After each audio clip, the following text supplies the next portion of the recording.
Today's Daf Yomi is Bava Basra, Kufiyam Gimel, Bava Basra 153. Today's Daf Yomi is dedicated for a Shemir for the Chayalim. That's all for the Shviyim and a Yeshua for Am Yisrael in this Eis Tzara. So we're going to start on the top of 153a, 5 lines from the top. Gemara says, Gemara is discussing a Shlimara, a person who gives a gift while they think they're going to die, while they're lying there sick, which is reversible. Then the Gemara discussed a scenario where you wrote in too much language. You wrote in more than you were required to. You did a kinyan in addition to a shlimara. That becomes a question from yesterday's discussion. But the Gemara now discusses the following case. On the top of 153a, 5 lines from the bottom, so there was like a will, a gift to give away while near death, that this person wrote in this gift, and this is the language of the Rashbam, I'm giving you this gift, b'chayim, in life and in death. So now the question is, under these circumstances, how do we view this? Do we view this as a healthy person's gift, in which case it's not reversible? Or do we view it as a sick person's gift, in which case it's reversible if he recovers? So the Gemara says that there's a difference of opinion here between Rav and Shmuel. Rav Amar Harei Kimatana Shlimara. Rav says it's like a sick person's gift, because the gift takes place only after death. And if he would recover, then we would say that it's reversible. So Rav is of the position that it's a matanas shlimara.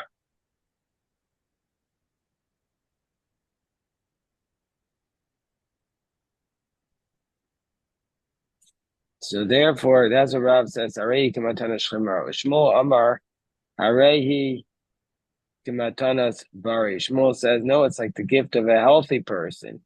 And what's the reason why Shmuel says the gift of a healthy person? So Rav Amar Arehi k'matanas shlimara. Rav says like the gift of a sick person, midachsivba b'mos, because it says b'chayim u'b'maves, the life and with death. So it means to say achar misa kamerwa. He's saying it takes effect after death. And the reason why he says b'chayim simen ba'alma techaye. He wants to give a sign that he will live. He means he wants to speak in a positive language. The Rashbam says kolmar b'meis dafko. When he says with life and with death, it means specifically after death. Umechayim, and the words life are lab dafka. They're not exact. It was siman tov. He's mentioning it to try and bring about a good fortune. Because he mentioned his own death. Was Satan. He didn't want to speak in a bad manner, which will entice the Satan.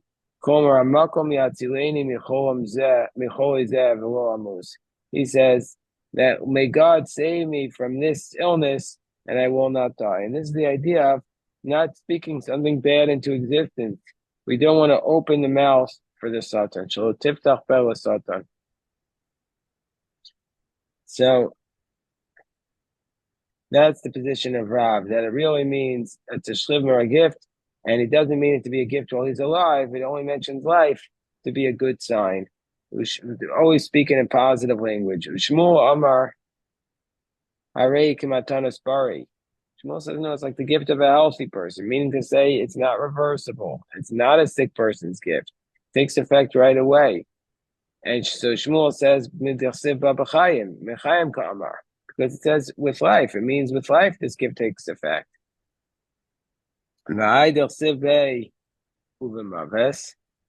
And what's the reason why it says and in death? Commander Amar He's like he's saying, I'm giving this to you from now until forever. It means say it's going to be an eternal gift to you. Amri Nardai, so the Nardai said in this case, Hilchas HaKavasi de Rav.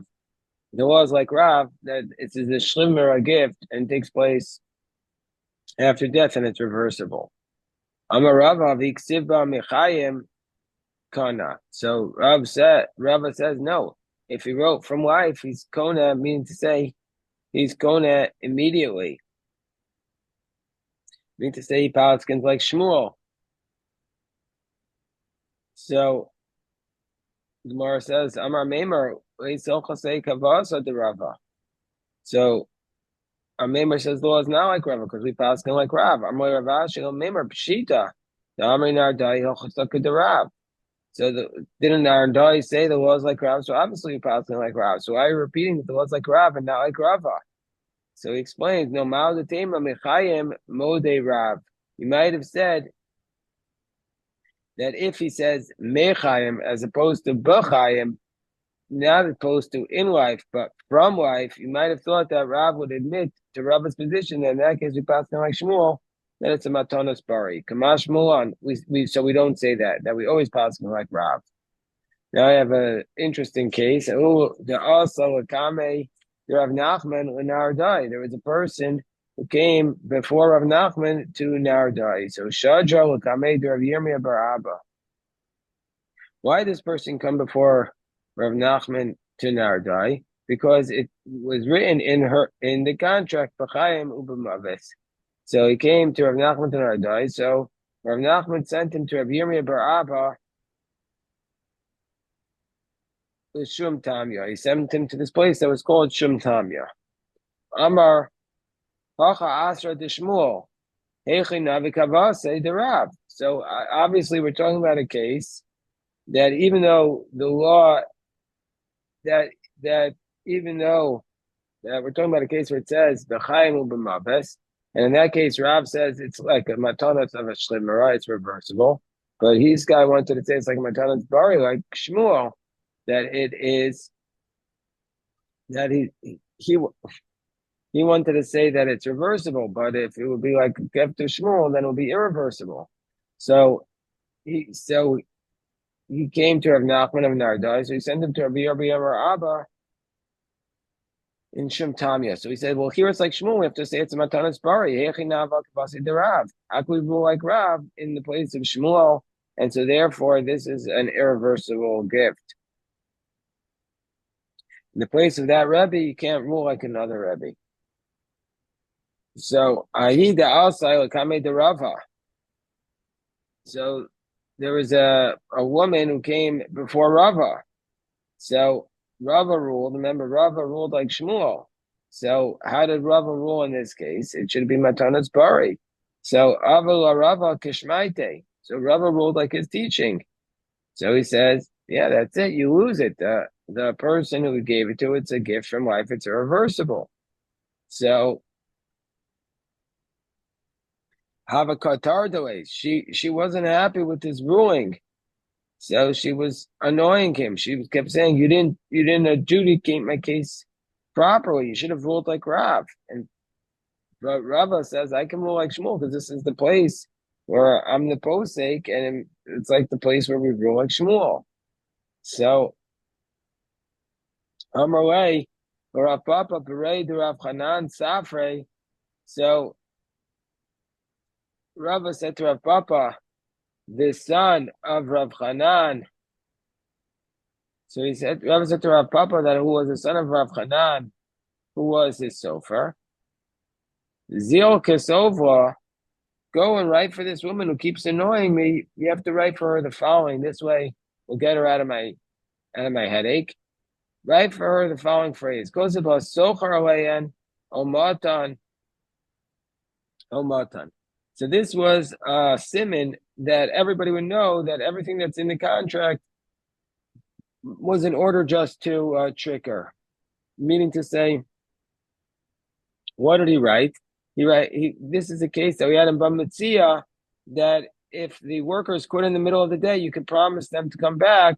Sochar and omitan. He says that basically, I'll hire them back. And I'll even pay them more money. So So this is how the Rashbam explains it. You should write on the end of the contract, Sochar Le'eno Mitan. This was a sign within the contract that he was just pushing away the woman and he intended her. And so she understood his words, however, and understood what was going on. So this was a simple sign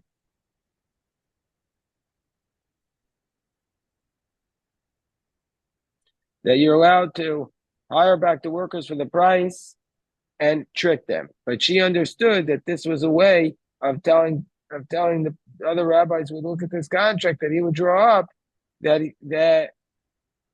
he didn't agree with her. Amra litaba arba, so she cursed him.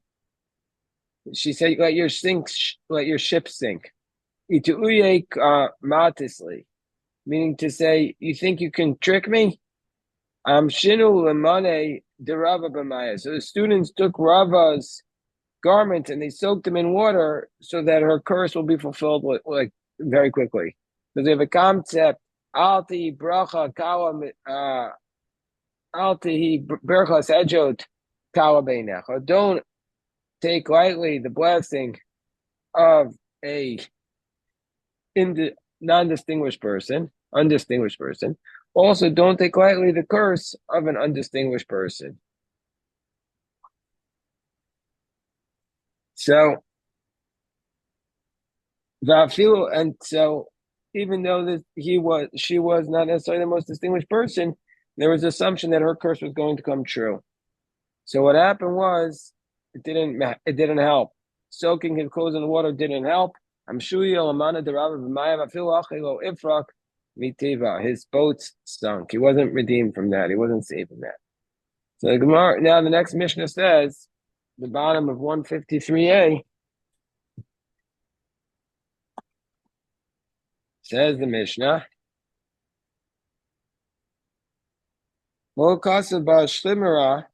that let's say he gave all of his assets, but he didn't write in the contract that he was a shlimera. He claimed he didn't write it down. So now he gave the contract, but now he wants it back.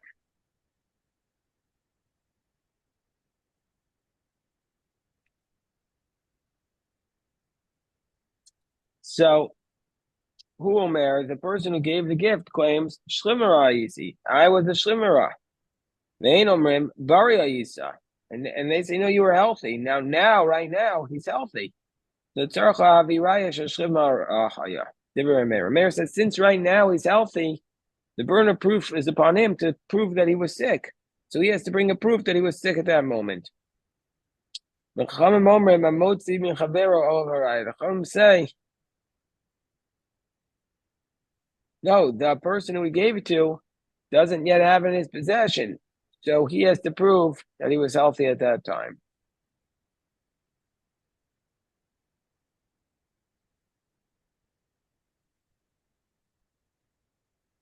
Says the Gemara, Humat Nasa, Davekasava, Kadavekatir, Virami Ba'arse.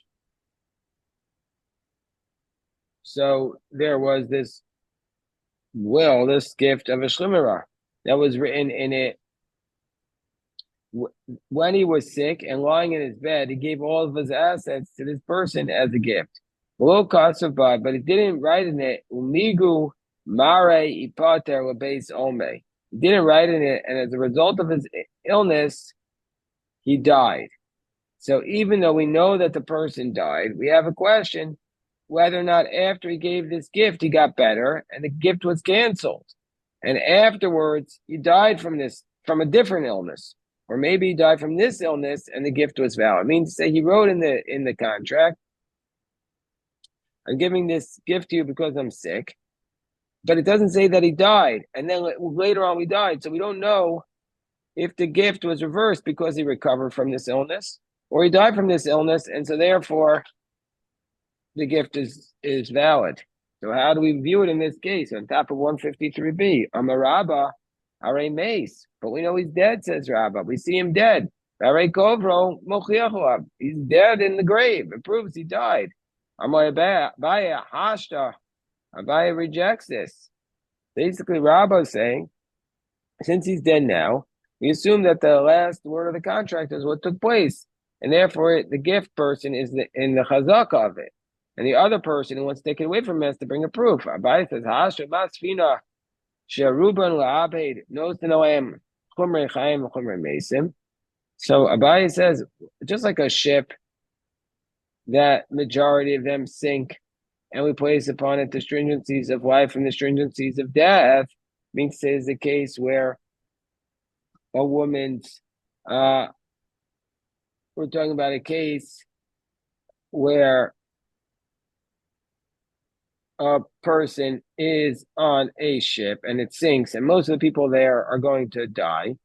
Nevertheless, we're going to get in that we don't assume for sure the person died, but we put upon the widow who remains the stringencies of life and the stringencies of death with respect to whether or not she could eat truma. It means if she was daughter of a Kohen, we don't assume that her husband is dead and she's allowed to go back and eat truma. Or if she's daughter of Israel married to a Kohen, we don't assume that she can continue eating the truma. So too, Cholin, Sharov Cholin L'chaim, most of the sick people end up being alive. Well, Kol Shekain, for sure we should assume he survived this illness because most sick people end up being alive. And so we have to assume he died from a different illness. I'm Rav Huna Breder of Yeshua. Kaman Azal HaShmaita de Rabba. So since this is the dispute between Abai and Rabba, we're going to say that it connects to maybe a different Tanaitic dispute, because do we say the Chazaka Dahashta, or do we say that we look at what it is now, or do we look at the Chazaka of regularly? So this is says Rav Huna Breiter of Yeshua, like whom does it go? The position of Rabbah, like Rabbi Nassan, meaning to say Rabbah's position is we decide on the basis of Chazaka Dahashta, whatever it is now, we assume that that's what happened. The Tanya we learned in the Brisa, mi motzi mi ami, who motzi mi dehen, below raya. And this refers to the case of the Brisa with respect to our case that we had in our Mishnah, where he gave it the Shlimra document, and now he's dead, and we don't know if he died from that illness. So we say under those circumstances, who has to take it? Upon whom is the burden of proof? That he's able to take it away from. That Donna says the one who gave it can take it away from the people without any proof. Meaning to say, since right now he was alive, and they're saying he was sick, and he's saying no, I wasn't sick. He's saying he was sick, and they're saying no, you weren't. So since right now the assets are in his possession, the people who were supposed to get it have a doubt. And even though now he's all healthy, we don't say that also at the time that he was healthy, the time that he gave it, he was also healthy, but we assume he was sick. Vein emotzin miyado el beraya. Rabbi Yaakov. Rabbi Yaakov says that the people who received it have to bring a gift, and we don't look at the chazaka of now. Whereas Rabbi Nassan Omer in Barihu, if he's healthy, we go after the chazaka dahashta, and we say that also at the time of the gift he was healthy, and it's a valid gift. He has to bring a proof that he was sick. But if he's sick now, they would have to bring a proof that he was healthy at that moment, and that it's not a shlimera gift. So Amar Rebbe Lazar says, and with respect to Tumah, and now the laws of Tumah, that the ritual impurity is if you're in the public domain, we are lenient. But if you're in the private domain, we're strict. And we learned this out from the law of Asota. So with respect to Tumah, that's Kimachokes. That's like the same Machokes between Rabbi Yaakov and Rabbi Nassan. Do we go after the Chazaka of Hashta? That Rabbi Nassan says we go after the Chazaka of what it is now. And Rabbi Yaakov says we don't. The Tanan Bika, let's say you have a valley, and this valley is surrounded by a fence. B'mosachama, if it is the summer, and so therefore you already harvested everything, then we're going to view it Kirishus Hayachid. with Shabbos, it's like a private domain with respect to Shabbos. It's got a fence around it. Versus Rabim with Tumah. But since everybody is allowed to walk in there because there's nothing growing there, if you find a doubt whether or not something is Tameh, under those circumstances, we're going to view it as Tameh.